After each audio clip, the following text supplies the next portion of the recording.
अध्याय 2 चाणक्य नीति स्टार्ट हो चुका है। जैसे पिछले अध्याय में हमने पूरी बातें आपसे शेयर करी हैं मानवता के बारे में, कुछ विशेष तौर पे जिन्हें हमें समझना चाहिए, चाहे वो व्यापार हो, व्यक्ति का आचरण हो, विवाह हो, ऐसी बातें शेयर की हैं चाणक्य ने। लालच, लोभ, माया, लक्ष्मी माता के बारे में आज हमारा द्वितीय अध्याय स्टार्ट होता है। दूसरा अध्याय का पहला श्लोक और उसके कुछ वाक्य हमें समझना चाहिए और अपने जीवन में उसे उतारना भी चाहिए।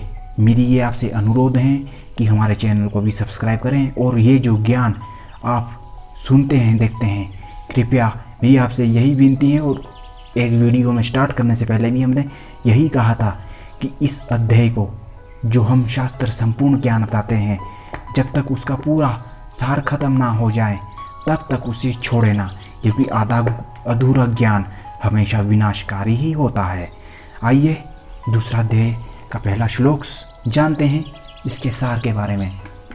संपूर्ण श्लोक, संपूर्ण सार और ऐसे अध्याय अभी आना शेष हैं, तो चैनल को रखें सब्सक्राइब। आधा अधूरा ज्ञान हमेशा दुखदायी होता है।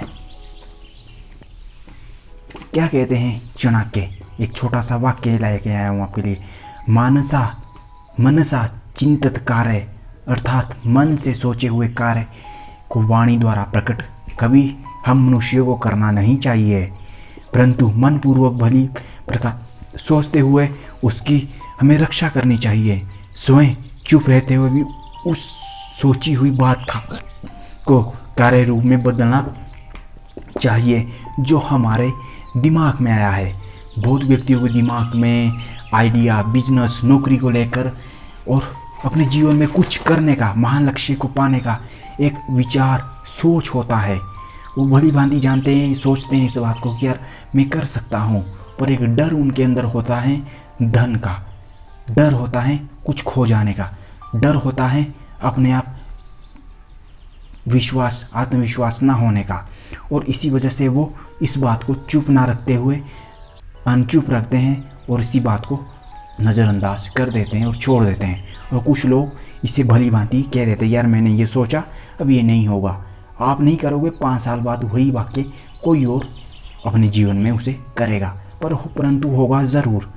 तो इसलिए जो चीज़ गई मन में सोची गए, कार्य जो आपने सोचा है अपने कार्य के प्रति, उसे वाणी द्वारा हमें प्रकट नहीं करना चाहिए, क्योंकि वो विषैले सांप की तरह हैं हमारे लिए। हमारा अगर लक्ष्य ही किसी को पता चल जाए तो उसका नुकसान है हमें। आइए श्लोक नंबर 1 अध्याय 2 का। अनिंत साहस माया मूर्खतम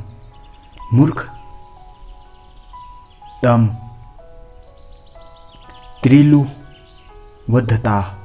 गाइस, सार श्लोक से काफ़ी लंबे है, इसलिए थोड़ा सा बोलने में प्रॉब्लम हो सकती है। मूर्ख तवि मृतम लुब्धता अशोचितव्स निद्रातव स्त्रियाणि दोषः स्वभावजः। क्या कहते हैं इसमें? झूठ बोलना, बिना सोचे समझे किसी कार्य को प्रारंभ करना, दुस्साहस करना, छल कपट करना,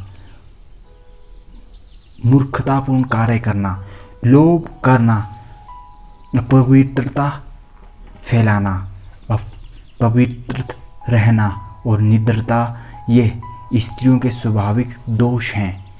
इस अध्याय में श्लोक में स्त्री के बारे में क्या कहा है?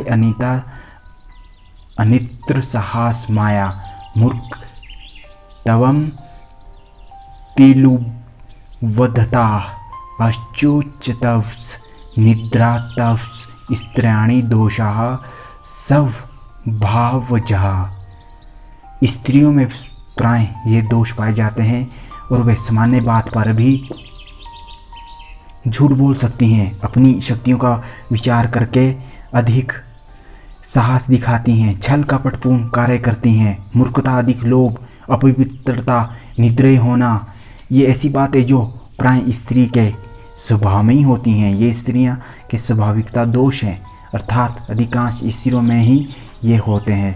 जो स्त्री शिक्षित होती जा रही हैं। समय बदलता जा रहा है और आज आप देख भी रहे होंगे अपने आसपास समाज में, लेकिन आज भी अधिकांश अशिक्षित स्त्रियों में इन दोषों से युक्त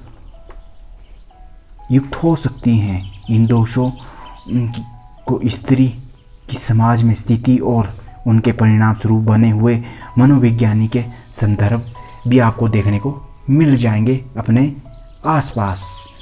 दोस्तों, वीडियो अच्छा लगा हो तो सफलतापूर्वक इसे लाइक, शेयर, सब्सक्राइब ज़रूर करें। पहला श्लोक दूसरे अध्याय का स्त्री के प्रति ही आचार्य चाणक्य ने प्रकट किए हैं अपने विचार, और यह मैं अपने जीवन में खास तौर पे ध्यान ज़रूर रखना चाहिए। अगर स्त्री हैं तो भी आप इनका सम्मान ज़रूर करें, इन्हें बाहर निकालें और अच्छी चीज़ों को अपने अंदर बनाए रखें।